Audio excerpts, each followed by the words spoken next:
Page 117 ઉપર તમને આના ઇકોનોમિક થોટ્સ છે એનું આપ્યું છે. તો એમાં તમને ઇન્ટ્રોડક્શનમાં આપ્યું છે કે ભાઈ અહીંયા ઇકોનોમિક થોટ્સ તમને એવું કહે છે ને, સ્ટાર્ટિંગમાં કીધું છે કે the thought related to human life and economic activities like management of economy કેમ કરવી. એટલે ઇન શોર્ટ આપણે આમ દુનિયાભરની ચિંતા કરવી કે દુનિયા કેમ ચાલશે એને આપણે ઇકોનોમિક થોટ કહી શકાય.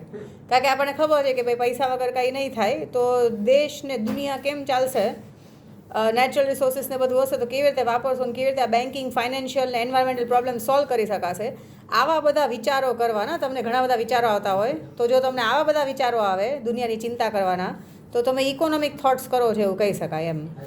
પછી many great thinkers in various countries have influence decisions of state administration. ઘણા બધા થિંકર્સે કીધું છે કે આમ કોણે જેમ કે ને આપણે પહેલા ચેપ્ટરમાં હતું ઓલા આડમ સ્મિથ હતો, તો હવે આડમ કે એડમ જે હોય આપણા તો કંઈ છે નહીં એટલે ચિંતા નહીં. આડમ સ્મિથે વેલ્થ ડેફિનેશન આપી હતી, પછી આલ્ફ્રેડ માર્શલે વેલફેર ડેફિનેશન આપી હતી, પછી રોબિન્સે નીકાળ્યું હતું કે ભાઈ સ્કેર્સિટી મેઇન પ્રોબ્લેમ છે, એને સોલ્વ કરી લે તો એ સમજવું એને આપણે ઇકોનોમિક્સ કહી શકાય. તો અહીંયા આપ્યું છે કે આ અલગ અલગ વ્યૂઝ પ્રેઝન્ટ કર્યા હતા.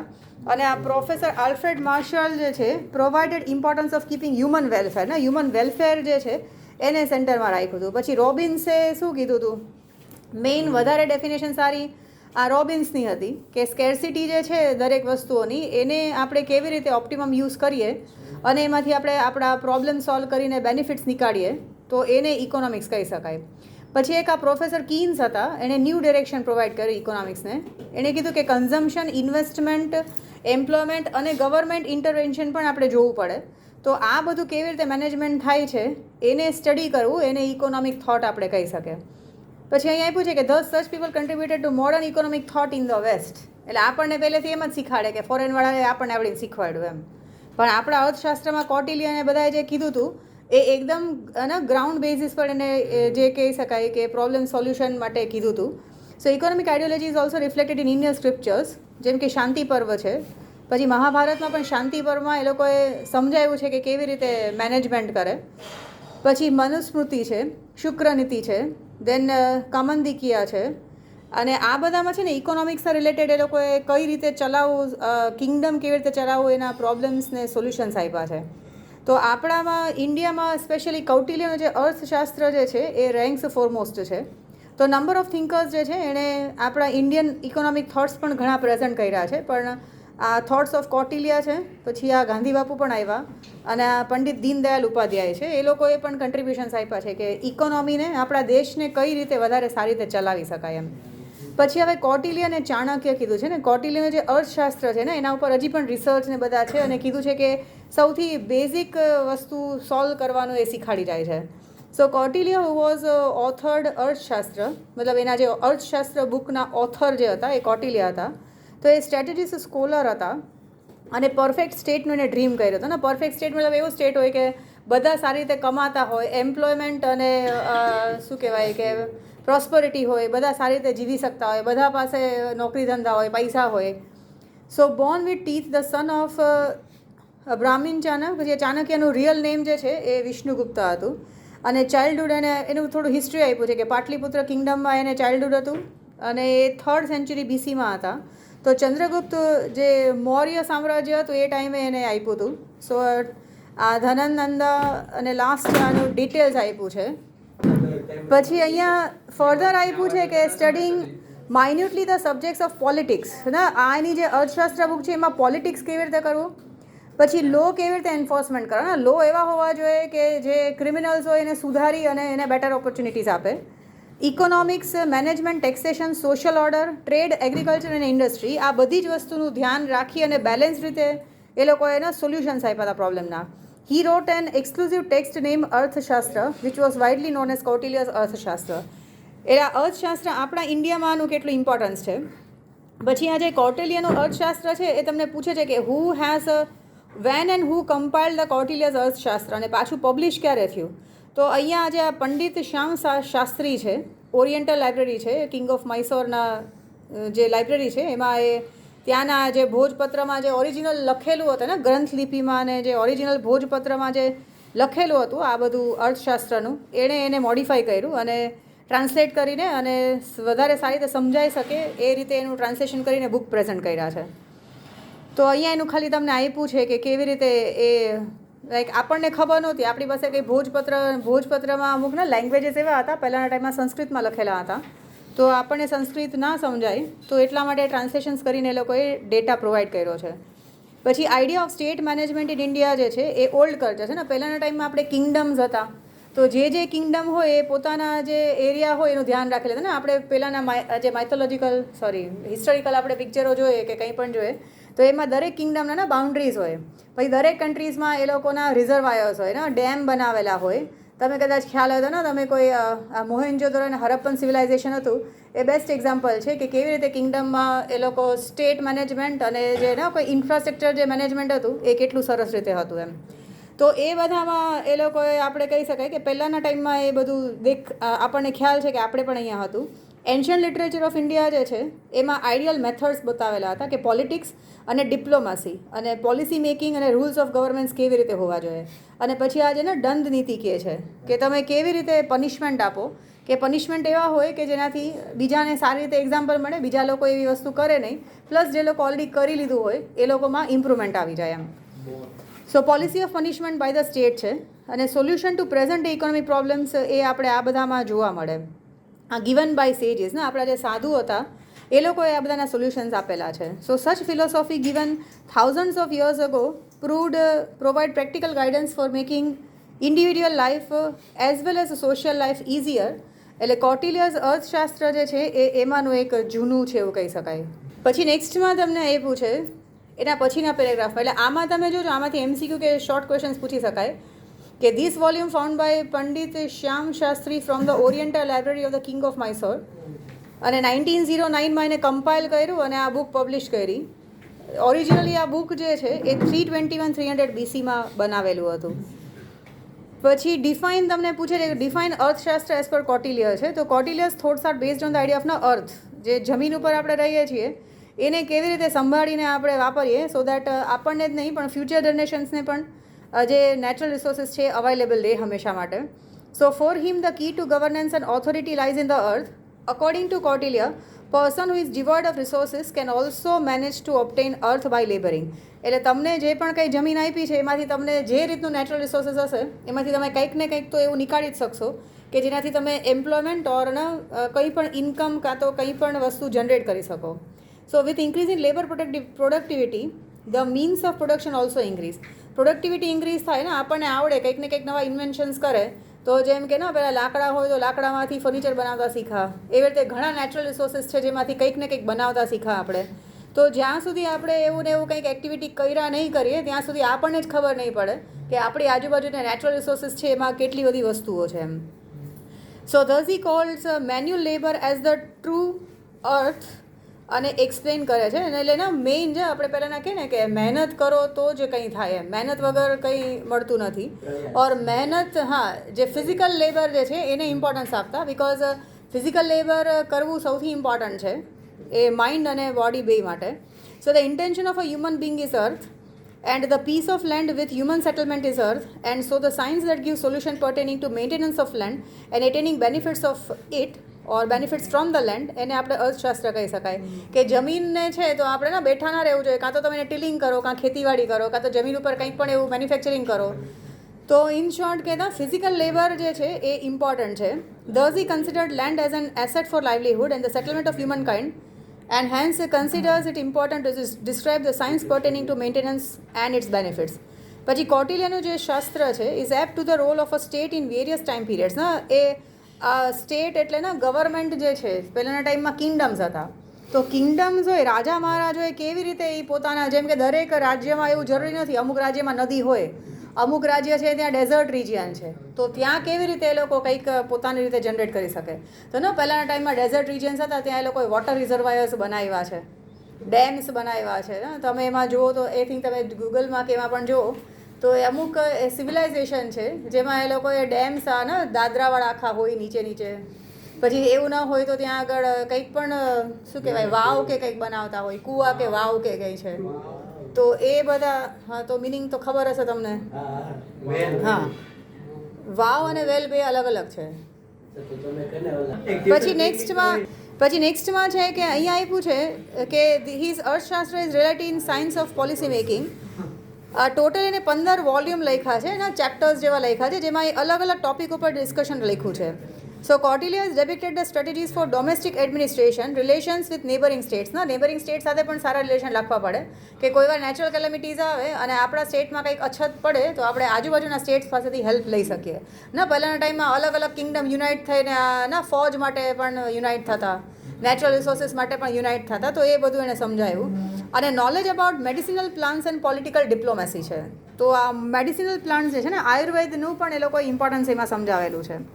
પછી તમને નેક્સ્ટ આપ્યું છે આ 119 પેજ ઉપર કે main economic thoughts of Kautilya કયા છે ને. એને શું કીધું કે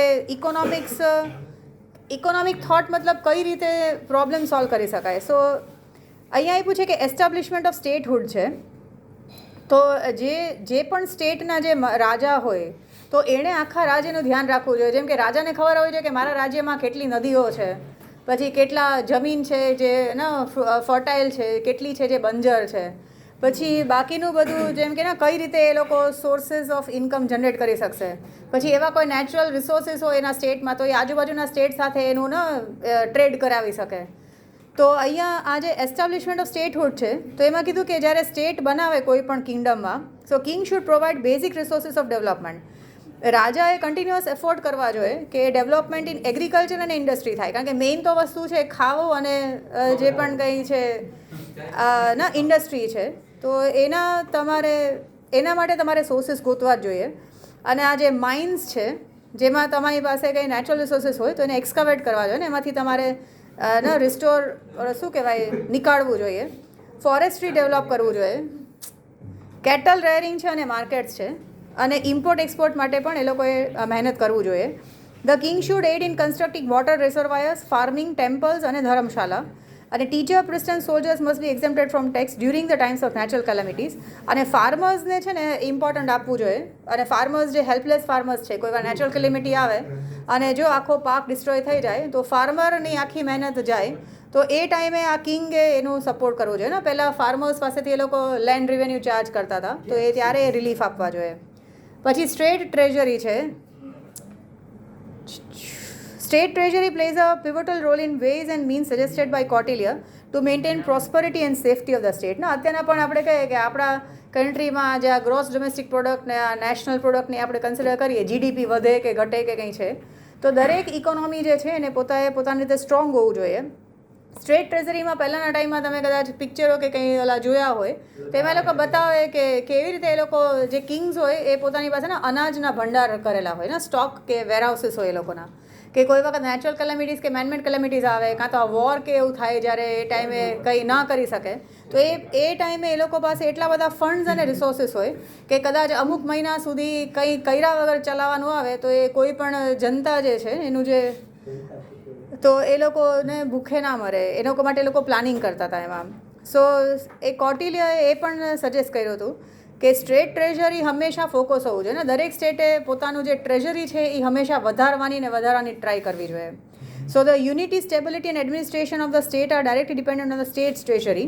સો the king is advise to guard is treasury and always develop new means to increase it. ને પોતાના જે ભંડારો છે, અનાજના ભંડાર હોય, હથિયારના ભંડાર હોય, તો એ બધા એ લોકો ઇન્ક્રીઝ કરવા જોઈએ અને પ્લસ સેફગાર્ડે કરવા જોઈએ કે કોઈ આવીને એને ચોરી ના કરી જાય.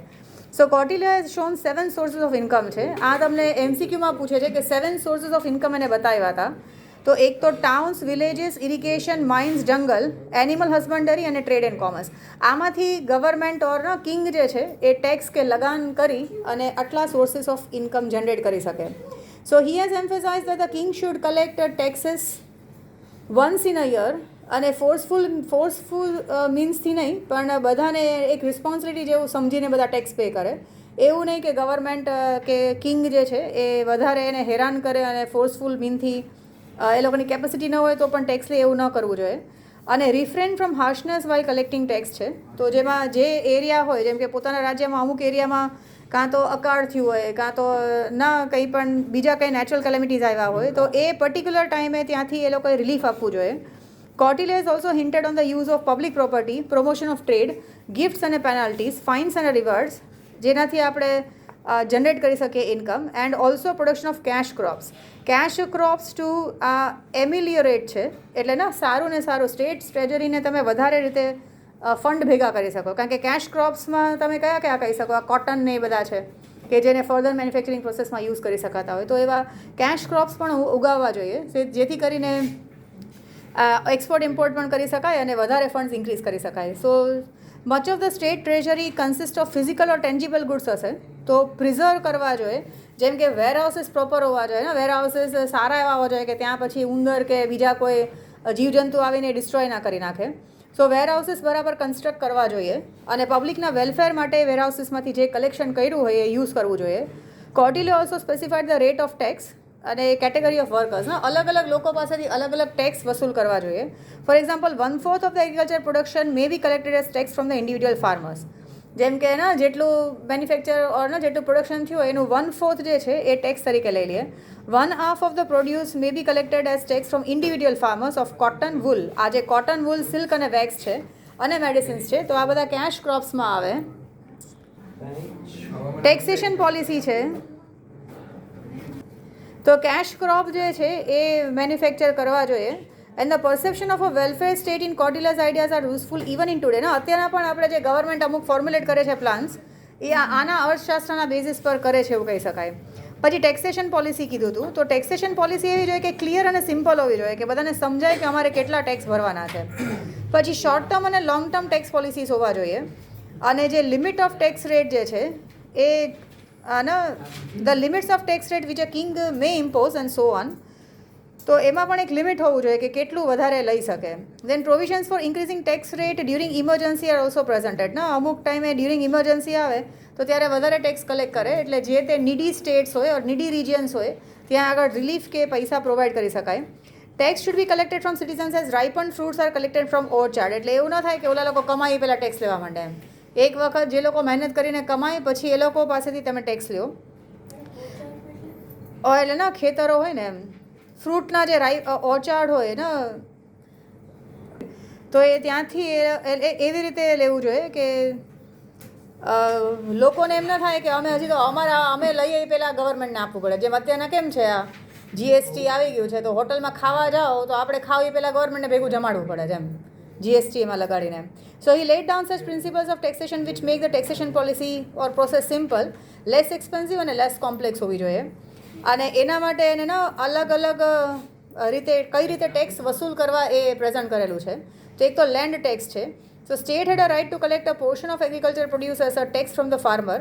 જે એગ્રીકલ્ચર લેન્ડ છે એની આગળથી એ ટેક્સ તરીકે જેટલું એગ્રીકલ્ચર પ્રોડ્યુસ છે એ લઈ શકે. અને જે લેન્ડની ટાઈપ છે એના ઉપર ડિપેન્ડ કરે ને, અમુક વખતે પ્રોડક્ટિવિટી વધારે કે ઓછી હશે તો એના પ્રમાણે એ લોકોએ લેવું જોઈએ. પછી in the form of a product, પછી આ mode and availability of irrigation છે ને, ઇરિગેશન ફેસિલિટીઝ પણ હોવી જોઈએ. ન હોય તો એ સ્ટેટ પ્રોવાઈડ કરતી હોય તો એના હિસાબથી એ લોકો એની પર ટેક્સ ચાર્જ કરી શકે. Kautilya has devised rules to decide the proportion of taxes. અને અમુકના ટેક્સ એક્ઝેમ્પશન્સ પણ ક્યારે આપવા અને ઇન્સેન્ટિવ્સ પ્રોવાઈડ કરવા કે લોકો સારી રીતે ટેક્સ પે કરે. એનાથી પ્રોડક્ટિવિટી પણ ઇન્ક્રીઝ થશે. કારણ કે જો ગવર્મેન્ટ પાસે પૈસા આવશે તો ગવર્મેન્ટ એ જ પૈસા પબ્લિકના બેનિફિટ માટે ઓર એ લોકોના ઇન્ફ્રાસ્ટ્રક્ચર ડેવલપમેન્ટ માટે યુઝ કરી શકશે. પછી ઇમ્પોર્ટ એક્સપોર્ટ ટેક્સીસ છે. તો ઇમ્પોર્ટ એક્સપોર્ટ ટેક્સીસમાં એક તો એ લોકોએ કીધા છે એક્સટર્નલ ચાર્જીસ કીધા છે. તો material produced in the country છે. Internal charges for material produced in the state or the capital છે. અને આ અતિથિ ચાર્જીસ છે. સો મટીરિયલ ઇમ્પોર્ટેડ ને, ઇન શોર્ટ આપણે જે ઇમ્પોર્ટ એક્સપોર્ટ કરીએ તો અહીંયા તમે કંઈ ઇમ્પોર્ટ કરો તો તમારે વધારે ચાર્જીસ દેવાના આવે એવું એણે કીધું. So on the basis of type of goods and their importance in economic life, કોર્ટિલીએ રૂલ્સ આપ્યા છે કોમોડિટી ટેક્સેશન માટે. અમુક એવા કોમોડિટીઝ છે કે જે લાઈફ સેવિંગ છે ઓર દરરોજ રૂટીનમાં વપરાય છે તો એના ઉપર ટેક્સ ઓછા લગાડવા, અને અમુક એવા છે કે જેને બિનજરૂરી હોય તો એની ઉપર ટેક્સ વધારે લગાવી શકે. સો એ propose setting up of booths for collection of customs and octroi, and he also proposes rules for road tax and wealth tax. So પહેલાંના ટાઈમમાં કસ્ટમ્સ અને ઓક્ટ્રોય હતા ને, જકાત નાકા એવું કહેતા. પહેલાં એક મ્યુનિસિપલ બોર્ડથી બીજામાં તમે જાઓ, જેમ કે અહીંયાથી જુનાગઢ જાઓ કે અહીંયાથી ઇવન આપણા પોરબંદરના પણ આ કલીનો પુલ છે ત્યાં પહેલાં એક જકાત નાકું હતું જેમાં ઓક્ટ્રોય કે, એટલે બહારથી કંઈ પણ ગુડ્સ આવે તો એના ઉપર ટેક્સ પે કરીને પછી જ એને એન્ટ્રી મળે એમ. તો એ બધું હવે એબોલિશ થઈ ગયું અને હવે અહીંયા આપ્યું છે ને આ હા, રોડ ટેક્સ અને વેલ્થ ટેક્સમાં, રોડ ટેક્સમાં તેને આપણે જે ટોલ ટેક્સ છે એ કહી શકાય, વેલ્થ ટેક્સ પણ આપણું છે એ કહી શકાય. તો આ જે ફર્સ્ટ પોઈન્ટ છે એણે કીધું હતું, જો પહેલાં એને કોટિલિયાના થોટ્સ કયા છે, તો એક તો સ્ટેટહુડ એસ્ટાબ્લિશ કરો કે જેથી કરીને આ કિંગ પોતે જ પોતાના રિજિયનમાં કે કિંગડમમાં શું છે એનું ધ્યાન રાખી અને એને વધારવાનું ટ્રાય કરે. સેકન્ડ છે સ્ટેટ ટ્રેઝરી હતું, તો દરેક કિંગે પોતાના સ્ટેટની ટ્રેઝરીને વધે એવી રીતે મહેનત કરવી જોઈએ. ટેક્સેશન પોલિસી એવી હોવી જોઈએ કે જે સિમ્પલ હોય અને પ્લસ સિટીઝન્સની પાસેથી તમે કલેક્ટ કરો તો એ લોકોને ફોર્સિબલી કલેક્ટ ન થયા હોય. લેન્ડ ટેક્સમાં એણે અલગ અલગ ઓપ્શન આપ્યા છે કે કેવી રીતે ઇમ્પોર્ટ એક્સપોર્ટ ટેક્સીસ છે, ઇન્ટરનલ એક્સટર્નલ ચાર્જીસ અને અતિથિય ચાર્જીસ તમે પે કરી શકો. પછી અહીંયા એગ્રીકલ્ચર એન્ડ એનિમલ હસબન્ડરી છે. So Kautilya named agriculture as a primary means of livelihood છે. તો એને કીધું હતું કે લેન્ડને તમે બે ટાઈપમાં ડિવાઈડ કરો, જે ગવર્મેન્ટની અંડર લેન્ડ છે એ અને લેન્ડ અંડર પ્રાઇવેટ ઇન્ડિવિજ્યુઅલ્સ છે.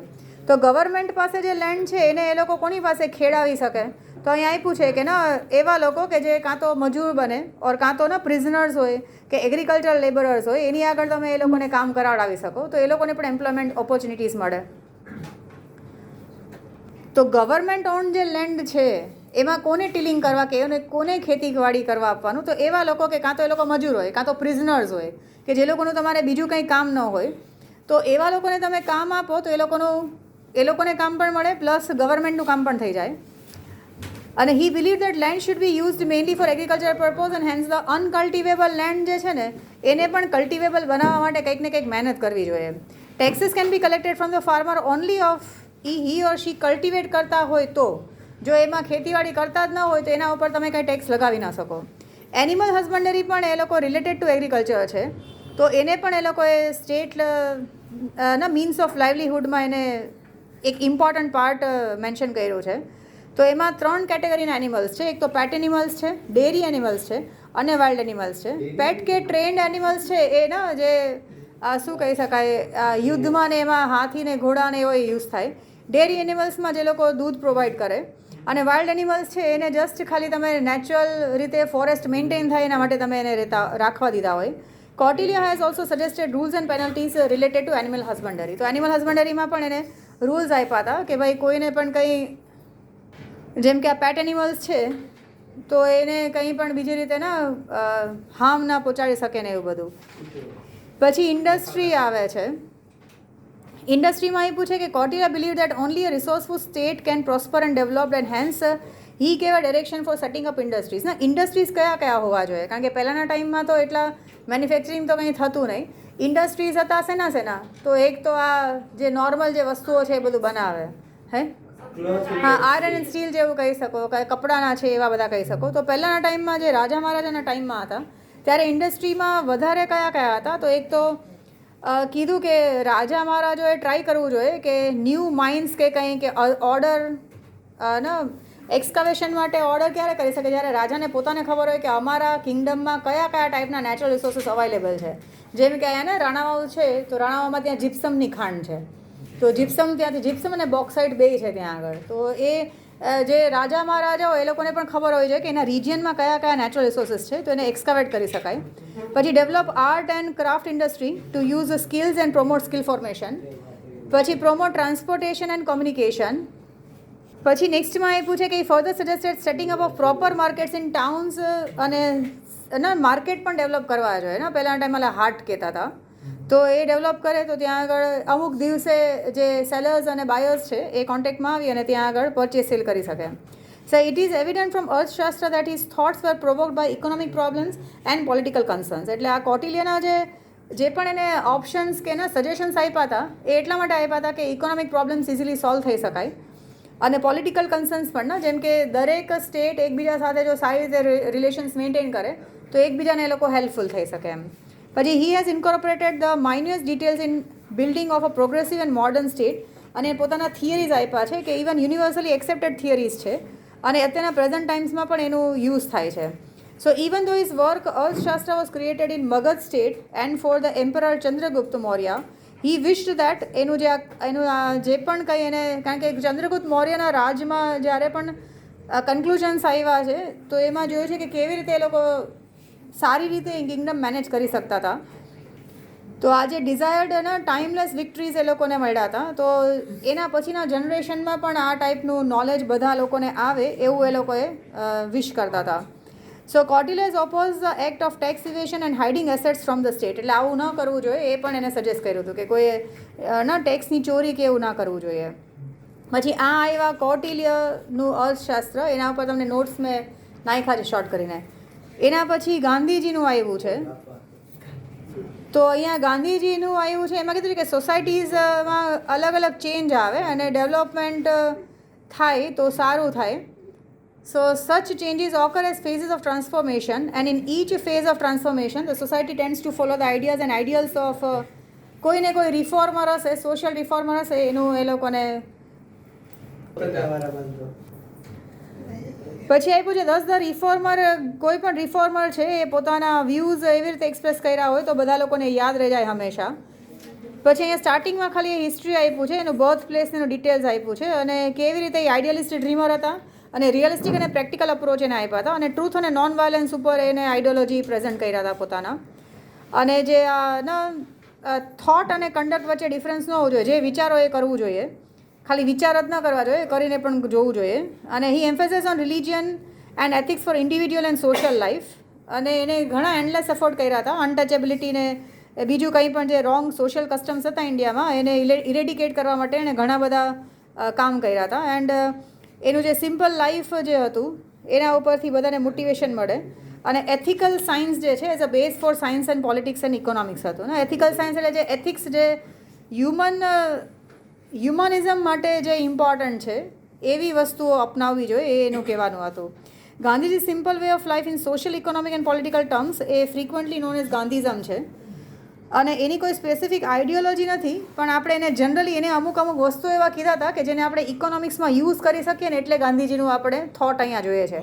બાકી ગાંધીજી કોઈ ઇકોનોમિસ્ટ નહોતા આ લોકો બધાની જેમ, બટ એને જે વ્યૂઝ એક્સપ્રેસ કર્યા હતા એનો પર્પોઝ એ હતો કે ઇકોનોમીમાં કેવી રીતે વધારે સારી રીતે સરખી રીતે જીવી શકાય. So he never wanted to give Gandhism nor wish to have. એને કંઈ એવું થિંકર્સ કે ફોલોવર્સ નહોતા કે એને પ્રોપોગન્ડા કર્યો હોય, પણ એને આઈડિયોલોજી અને એના જે લાઈફ લેસન્સ છે એના ઉપરથી ઘણા બધાને શીખવા મળે, એટલા માટે આપણને આ કન્સેપ્ટ આપ્યું છે બુકમાં. પછી influence of books of Gandhiji and પછી અહીંયા તમને આપ્યું છે કે કયા કયા ચોપડાઓ વાંચ્યા. તો પહેલાં તેને ફોરેન ઓથરના બુક વાંચ્યા, પછી આપણી બુકે વાંચી, ત્યારે એને ખબર પડ્યું કે આપણી પાસે એમ તો ઘણું છે, એમ બહારથી આપણે વાંચવું પડે એવું છે નહીં. એટલે અહીંયા નામ આપ્યા છે. અમેરિકન થિંકર થિરો છે, એમાં સિમ્પલ લિવિંગ અને હાઈ થિંકિંગ છે. પછી ગાંધીજીઝ આઈડિયા ઓફ સર્વોદયા જે છે એ આ રસ્કિન બોન્ડ જે છે, જોન રસ્કિન્સની બુક છે, અનટુ ધ લાસ્ટ છે, એમાંથી એને લીધું છે. પછી લિયો ટોલ્સ્ટોયની બુકે એને વાંચી નાખી.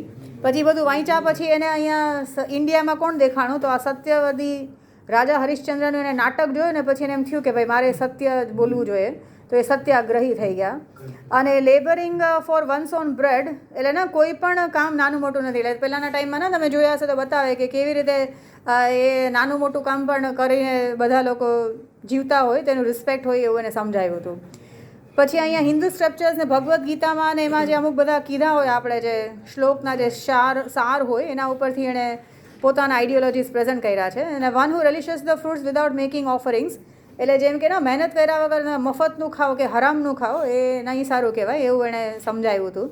પછી આ જે ઉપનિષદ છે જેમ કે રામાયણ મહાભારત ને એ બધામાં પણ આ કબીર, ગુરુ નાનક, પછી આ નરસિંહ મહેતા એ લોકોએ જે પ્રેઝન્ટ કર્યા હતા પોતાના વ્યૂઝ, એ બધું વાંચીને આ ગાંધીજીએ પોતાના કન્ક્લુઝનના ફોર્મમાં આ પોતાના ઇકોનોમિક થોટ્સ પ્રેઝન્ટ કર્યા છે. તો ઇકોનોમિક થોટ્સ ઓફ ગાંધીજીમાં એને શું કીધું હતું કે ભાઈ ઇકોનોમી ઓર પોતાના કન્ટ્રીને બેટર બનાવવા માટે આપણે કઈ રીતે મહેનત કરી શકાય. તો Gandhiji believe that neither capitalist. પછી અહીંયા તમને આપ્યું છે સર્વોદયામાં Gandhiji envisage the society devoid of violence. એટલે વાયલન્સ ન હોવું જોઈએ અને જે પુઅર અને હેલ્પલેસ લોકો હોય એને વધારે સારી રીતે સંભાળવું જોઈએ બધાએ. અને અપલિફ્ટમેન્ટ ઓફ ઓલ જે છે એ ઇમ્પોર્ટન્ટ છે. Bhagavad Gita according to Bhagavad Gita in all human beings dwells ના, દરેક માણસમાં ભગવાન છે અને બધા સરખા જ છે એવું છે. તો મ્યુચ્યુઅલ કોઓપરેશન અને લવથી આપણે જીવવું જોઈએ, બીજા બધા લોકોને પણ જીવવા દેવા જોઈએ. પછી for the successful implementation of Sarvodaya he presented the ideas of renunciation, service, reducing dependence on machinery અને પ્રોટેક્શન ઓફ લેબર. જો આ એના જે છે ને મેઇન છે ને સર્વોદય કેવી રીતે કરી શકાય, તો એક તો પ્રેઝન્ટેડ આઈડિયાઝ ઓફ રેનન્સિએશન એટલે ના પોતાનું અમુક હોય તો એ જતું કરવું, ક્યાંય પણ કંઈ હોય તો અમુક બેનિફિટ માટે જતું કરવું. સર્વિસ રેન્યુન્સિએશન એટલે જતું કરવું એવું કહી શકાય આમ. પછી સર્વિસ છે, રિડ્યુસિંગ ડિપેન્ડન્સ ઓન મશીનરી છે, પછી જે વસ્તુ હાથેથી કરી શકાતી એના પર મશીનને વાપરીને કંઈ કામ નહીં.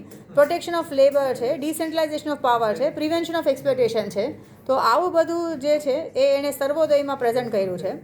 હી dislike the thought that very few people became rich due to impact of machinery industry. એટલે એને થોડું આને થોડું નેગેટિવ સેન્સમાં પણ આપણે એને કીધું એવું કહી શકાય કે મશીનરી ઇન્ડસ્ટ્રીનું ડેવલપમેન્ટ થાય તો એવું થાય કે ના રિચ બીકમ રિચર અને પુઅર બીકમ પુઅર થાય, તો એવું ન થવું જોઈએ. For him socialism means that there were no differences between people, અને બધા જ ઇક્વલ છે. અને એને કીધું હતું કે ને બધા જ લોકો સરખા છે, કોઈ પોતાના પૈસાથી કોઈ આપણે માણસને વધારે સારા કે વધારે ખરાબ ના કહી શકાય. મહેનત કોણ કેટલું કરે છે એના ઉપરથી બધાને રિસ્પેક્ટ હોવું જોઈએ. દેન ઇમ્પોર્ટન્સ ઓફ લેબર છે. So Gandhiji promoted the idea of equitable remuneration for different types of labour. અત્યારના કેવું છે ને, આપણને નહોતી ખબર પણ આ બ્રિટિશરો આપણને શીખાડી ગયા વ્હાઇટ કોલર જોબ ને blue collar job. White collar job એટલે ઓફિસમાં ને એમાં તમે જે કામ કરો એ, બ્લુ કોલર જોબ એટલે જે મજૂરી કરે. તો આપણા પહેલેથી આપણે એમ જ શીખાડે કે ભાઈ ભણશો નહીં તો મજૂરી કરવી પડશે. તો મજૂરી કંઈ નેગેટિવ વસ્તુ તો છે નહીં, મજૂરી પણ એક કામ જ છે ને, બધા મહેનતથી જ કરે છે. ઉલટાનું મજૂરીમાં તો ફિઝિકલ અને મેન્ટલ બેય વસ્તુ જોઈએ, જ્યારે ઓલામાં તો ખાલી તમારે મેન્ટલ વસ્તુ જોતી હોય ને, મેન્ટલ એફર્ટ કરવા પડતા હોય. તો આજે ઇમ્પોર્ટન્સ ઓફ લેબર છે ને, આપણે લોકોને પહેલાંના ટાઈમમાં importance of labour even Bhagavad ગીતામાં ને બધામાં શીખવાડેલું હતું. બટ આ બ્રિટિશરો આવીને આપણને શીખાડી ગયા વ્હાઇટ કોલર બ્લુ કોલર જોબવાળા. એટલે આપણને એમ થઈ કે ભાઈ ઓફિસમાં કામ કરતા તો સારું, બાકી આપણે મજૂરી કરતા હોય કે રેકડી ચલાવતા હોય કે કંઈ પણ બીજું એવું નાનું કામ કરતા હોય તો એનું રિસ્પેક્ટ ઓછું થઈ જાય એવું આપણે હજી પણ માનીએ ને. હજી પણ એ મેન્ટાલિટીમાંથી આપણે બહુ વાર લાગે બહાર આવતા એવું. So anyone who labours is entitle to live a dignified. જે મહેનત કરીને કમાય, પછી ઓછું કમાય કે વધારે કમાય, એ બધાને ડિગ્નિફાઈડ લાઈફ જીવવાનો હક છે. અને બધા પાસે ઇનફ ઓપોર્ચ્યુનિટીઝ છે કે એ લોકો અલગ અલગ રીતનું કામ કરી શકે. સો ઇમ્પોર્ટન્સ ઓફ લેબર માટે એને પ્રાયોરિટી આપી હતું. પછી ફર્ધર એને કીધું છે કે he believe that it was obligatory upon the state. એ દેશ કે જે આ કિંગ છે એના ઉપર ડિપેન્ડ કરે કે કેવી રીતે એમ્પ્લોયમેન્ટ ઓપોર્ચ્યુનિટીઝ જનરેટ કરી લે, સો દેટ બધા લોકોને કામ મળી જાય. So stating the importance of labor, Gandhiji asserted that through mental or intellectual labor was important for development. Mental કે ઇન્ટેલેક્ચ્યુઅલ લેબર જે છે ઇમ્પોર્ટન્ટ હતું. જેમ કે ને આપણે દેશમાં એન્જિનિયર્સની પણ જરૂર હતી, તો પહેલાંના ટાઈમમાં એન્જિનિયર્સ બનવા માટે એ લોકો બધા ફોરેન યુનિવર્સિટીઝમાં ભણવા જતા. પછી બીજું અમુક જેમ કે ને મેડિકલ ફિલ્ડમાં પણ આપણું પણ સાયન્સ છે, આખું આયુર્વેદા ને એ બધું મેડિસિનલ સાયન્સ હતું આપણું, પણ તો પણ એ ટાઈમે આ લોકોએ જે શીખવાડ્યું હતું એ પ્રમાણે મેડિસિન શીખવા માટે પણ બધા લંડન ને બધે જતા ને. પહેલાંના ટાઈમમાં તમે પિક્ચરોમાં કે એમાં બતાવે આપણને, તો એજ્યુકેશન લેવા માટે સ્પેશિયલી આ એન્જિનિયર્સ ને એ બધા જે ટેકનિકલ ફિલ્ડ્સ હતા એ બધા માટે અહીંયાથી આપણે બહાર શીખવા જતા. એમ ફોરેન કન્ટ્રીઝમાં શીખીએ ને પછી અહીંયા આવીને ઇમ્પ્લિમેન્ટ કરે. સો એ કીધું હતું કે મેન્ટલ અને ઇન્ટેલેક્ચ્યુઅલ લેબર ઇમ્પોર્ટન્ટ છે ડેવલપમેન્ટ માટે, પણ ફિઝિકલ લેબર કંઈ કામનું નથી એવું આપણે ના કહી શકાય. So everybody should engage in some sort of physical labour. એટલે જ કહે ને કે બધાએ પહેલાં ગાંધીજીનું હતું ને પોતાનું કામ બધાએ પોતાને જ કરવું જોઈએ એમ. તો બધાને સ્વાવલંબી બનાવવાનું કહેતા ઓર મહેનત કરતાં શીખાડે. Gandhiji observed a decline in dignity and importance of physical labor in modern times. And thus emphasized upon the idea that dedicated physical efforts make a person give up greed and enable the person to get employment and thus get freedom from poverty. એટલે જે મહેનતથી ને physical labour કરીને પણ જે કમાતું હશે, જેમ કે ને રોજનું મજૂરી કરીને પણ જે કમાતા હોય, એનું પણ એટલું રિસ્પેક્ટ છે જેટલું બીજા કોઈનું છે. તો જો એ કરતા હોય તો એને પ્રોપર રિસ્પેક્ટ મળવું જોઈએ. તો આ જે છે એ સેકન્ડ ટોપિક તમારો છે ને ઇમ્પોર્ટન્સ ઓફ લેબર ઉપર, કે લેબર માટે એણે શું કીધું. પછી યુઝ ઓફ મશીનરી છે. તો મશીનરીમાં એણે કીધું કે ભાઈ મશીન્સ જે છે એણે માણસોને રિપ્લેસ ન કરવા જોઈએ. આ મશીન જ્યાં જરૂર હોય ત્યાં વાપરો ને. અમુક મશીન છે જેનાથી આપણું મેન્યુઅલ લેબર ઇઝી થઈ જતું હોય. જેમ કે ને આ મેન્યુફેક્ચરિંગ પ્રોસેસમાં જેમ કે આપણે ફોર એક્ઝામ્પલ સાદું જ એક્ઝામ્પલ લઈએ કે ભાઈ શાક તમે માથે લઈને જાઓ અને કદાચ રેકડીમાં લઈને જાઓ તો તમે કમ્ફર્ટેબલી લઈ જઈ શકો. તો રેકડી લઈને જાઓ એ એક મશીન છે, તો એ કમ્ફર્ટેબલી તમારું કામ કરી દે. તો એવા મશીન્સ બરાબર, પણ પછી તમે કંઈક એવું જ વસ્તુ કહો કે ભાઈ જે આખું તમારું લેબર રિપ્લેસ કરી દેતું હોય, તો એવા મશીન્સ બનાવવા નહીં જોઈએ. So according to Gandhiji the era of machine was so called as machines dominated production methods. તો એણે ક્રિટિકલી ઓપોઝ કર્યું હતું કે ભાઈ તમે માણસોની જગ્યાએ જો મશીન્સ રાખવા માંડશો તો માણસોને લેબર ના એમ્પ્લોયમેન્ટ ઓપોર્ચ્યુનિટીઝ નહીં મળે, તો એ લોકો કેવી રીતે કમાશે. તો following points summarises is view regarding use of machine, કે મશીનનો યુઝ ક્યારે અને કેવી રીતે કરવો જોઈએ. તો ગ્રેટર યુઝ ઓફ બેઝિક અને સિમ્પલ મશીન્સ હોય કે જે આપણા દરરોજના કામને ઇઝી બનાવતું હોય એવા આપણે મશીન્સ વાપરવા જોઈએ. અને એ મશીન્સ હશે એ સસ્તા પણ હશે કે ઇવન પુઅર પીપલ એને અફોર્ડ કરી શકતા હશે. પછી according to him those machines which facilitate the work of labour એ એમ્પ્લોય કરવા જ જોઈએ. And those which replace the labour છે એન્ડ રેન્ડર્ડ લેબરર્સ અનએમ્પ્લોયડ, એવા કોઈ મશીન્સ છે જેનાથી માણસની નોકરી વહી જતી હોય તો એવા મશીન્સ યુઝ ન કરવા જોઈએ. Gandhiji did not oppose machines which are used for welfare of the poor. સારા માટે યુઝ થતા હોય તો એવા મશીન્સ વપરાવા જોઈએ. Machines which reduces physical labour and saves time, તો આવા બધા પણ વપરાવા જોઈએ ને, સેવ ટાઈમ કરે, પછી કાં તો વધારે ઇફેક્ટિવલી કામ કરતું હોય. પણ તો પણ કોશન રાખવું જોઈએ, ધ્યાન રાખવું જોઈએ કે પ્રોફિટ કમાવાના ચક્કરમાં અને પ્રોફિટ વધારવાના ચક્કરમાં કોઈ અમુક ઇન્ડિવિડ્યુઅલ્સને નુકસાન ન થાય. Machines must be use for benefiting the society as a whole હોવા જોઈએ. Then he was against the use of machines which led to concentration of economic power in the hands of few people. એવા machines હોય કે જેથી કરીને rich become રિચર થઈ જાય, poor become poor થઈ જાય, તો એવા મશીન્સ નહીં યુઝ કરવા જોઈએ. And he asserted the machines are for human being and human beings are not for machines. તો મશીન્સને તમે વાઇડલી યુઝ ન કરવા જોઈએ. અને એવું પણ ન થવું જોઈએ કે ને આપણે હાઈલી ડિપેન્ડન્ટ ઓન મશીન થઈ જાય. જેમ કે અત્યારે આપણે 1:1 કેલ્સીમાં કરતા હોય તો આપણે ડિપેન્ડન્ટ ઓન મશીન છીએ એમ. તો એ હા, એ ગણેલા માણસો એ ઇમ્પોર્ટન્ટ છે એમ. તો એટલે કીધું કે મશીન્સ જે છે એ એવા હોવા જોઈએ કે જેથી વધારે સારું થાય, ખરાબ ન થાય. પછી ડિસેન્ટ્રલાઇઝડ ઇકોનોમી છે. ડિસેન્ટ્રલાઇઝડ ઇકોનોમી એટલે શું કહી શકો કે જેમાં સેન્ટ્રલાઇઝેશન ઓફ પાવર ને બધાને પાવર ને બધામાં ડિસ્ટ્રીબ્યુટ થયેલું હોય. જેમ કે આપણે અત્યારના ટાઈમમાં જોઈ લે ને, હવે તો ઘણું મોડિફિકેશન આવી ગયું. નહીં તો મોસ્ટલી જે મોટા સિટીઝ હોય એમાં જ બધું ડેવલપમેન્ટ હોય, નાના સિટીઝમાં કંઈ ફેસિલિટીઝ ના હોય. તો એવું ન થવું જોઈએ. એ આપણા ડેવલપિંગ કન્ટ્રીઝની જ એ કેરેક્ટરિસ્ટિક્સ છે.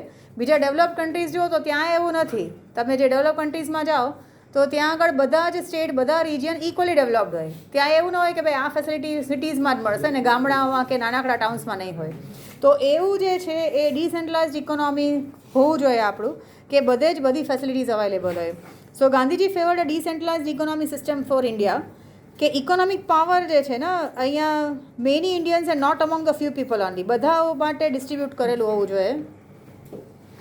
According to him development of villages should be central concern for any process of economic development.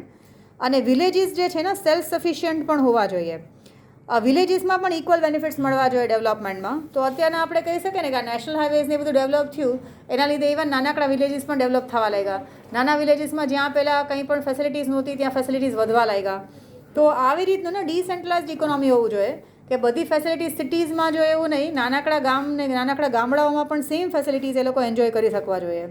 He gave the idea of decentralized economic planning as an alternative to capitalist planning. Capitalist પ્લાનિંગમાં કેવું હોય કે જેમાં મોટા મોટા industries નાખ્યા હોય ને એ લોકો જ બધી ઇકોનોમીને કંટ્રોલ કરતા હોય. એની જગ્યાએ ડિસેન્ટ્રલાઇઝડ ઇકોનોમી હશે તો બધા જ રિજિયન્સમાં ભલે નાના નાના ઇન્ડસ્ટ્રીઝ હશે પણ બધા પોતપોતાની રીતે સેલ્ફ રિલાયન્ટ અને સેલ્ફ સફિશિયન્ટ હશે. તો એવું નહીં હોય કે કોક જે પૈસાવાળા હશે એ જ બધું ડિસાઇડ કરતા હશે. બધા લોકો થોડું થોડું કમાતા હશે અને બધા લોકો સારી રીતે કામ ચલાવતા હશે. સો કેપિટલિસ્ટ નહીં હોવું જોઈએ. અને એનાથી ઘણા બધા પ્રોબ્લેમ્સ સોલ્વ કરી શકાય જો આપણે ડિસેન્ટ્રલાઇઝડ ઇકોનોમી ક્રિએટ કરીએ તો. And thus promoted the idea of increasing the use of khadi. તો સ્પિનિંગ ખાદીને છે ને હાઉસ હોલ્ડ ઇન્ડસ્ટ્રી માટે એટલે ને એના પછી જે આવ્યું હતું પછી તમને 12થમાં છે આ બધા કે કેવી રીતે ગવર્મેન્ટ તરફથી અમુક ફંડ્સ ને રિસોર્સિસ મળે છે સ્મોલ સ્કેલ ઇન્ડસ્ટ્રીઝ ડેવલપ કરવા માટે. પછી the concept of decentralised economic planning was rooted in the idea of Gram Swaraj છે, એટલે વિલેજ એમ્પાવરમેન્ટ અને વિલેજ સેલ્ફ રિલાયન્સ છે. તો તમે ઘણા બધા આઈ થિંક કદાચ જોયા હશે યુટ્યુબમાં પણ અમુક બધા વિલેજીસ છે જે સેલ્ફ રિલાયન્ટ છે. કેરલામાં પણ અમુક બધા નાના નાના વિલેજીસ છે જ્યાં એ લોકો ટોટલી સેલ્ફ રિલાયન્ટ છે. એ લોકો ઇલેક્ટ્રિસિટી માટે કે વોટર માટે કે બીજા કોઈ પણ બેઝિક ફેસિલિટીઝ માટે સ્ટેટ ગવર્મેન્ટ ઉપર કે એના મ્યુનિસિપાલિટી પર લોકલ મ્યુનિસિપાલિટી પર પણ ડિપેન્ડન્ટ નથી રહેતા. પછી અહીંયા પણ આપણે ક્યાંક કેટલા બધા ગામડાઓને બધાનું આપેલું છે ને આઈ થિંક યુટ્યુબમાં ને એમાં ઘણામાં કોઈ વાર તમે નહીં જોતા હોય એમાં એ લોકો આપે છે. પછી કયું એક મને મળશે તો હું નાખીશ. એમાં એ જે ગામડાના જે પંચાયત ને એના હે શું હોય સરપંચ હોય ને, હા એ સરપંચે આખું એ કર્યું છે. તો સરપંચે એવી રીતે એ ગામડાને ડેવલપ કર્યું છે કે ઇલેક્ટ્રિસિટી એ લોકોને આખું ટોટલી સોલર પ્લાન્ટ છે. એટલે ટ્યુબલાઇટ સ્ટ્રીટ લાઇટથી માંડીને બધાના ઘરમાં સોલર પ્લાન્ટ છે.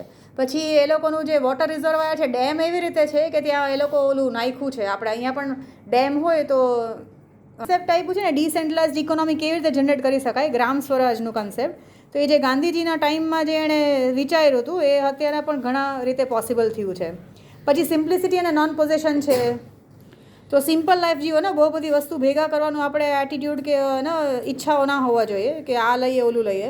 સો પ્રોબ્લેમ્સ ઓફ ઇકોનોમિક લાઈફ ક્યારે શરૂઆત થાય? જ્યારે આપણે મટીરિયલ પોઝિશન્સ વધારવા માંડીએ ને, આપણે આ લીધું ઓલું લીધું એવું કરીએ તો પછી એટલા માટે આપણે ને, અને ઘણી વખત ઇવન આપણે એથિક્સ પણ જાતા કરીએ ના. આપણે કહીએ કે બધી ફેસિલિટીઝ માટે એથિકથી પણ શું કહેવાય કે ખોટી રીતે ને બ્રાઇબ લઈને કે રિશ્વત લઈને પણ ઘણા લોકો ને અમારા ઘરમાં આ લીધું પણ કેવી રીતે લીધું? તો ભાઈ કોકે રિશ્વત આપી, એમાંથી એ પૈસાથી લીધું કે કંઈ પણ નેગેટિવ મીન્સથી લીધું.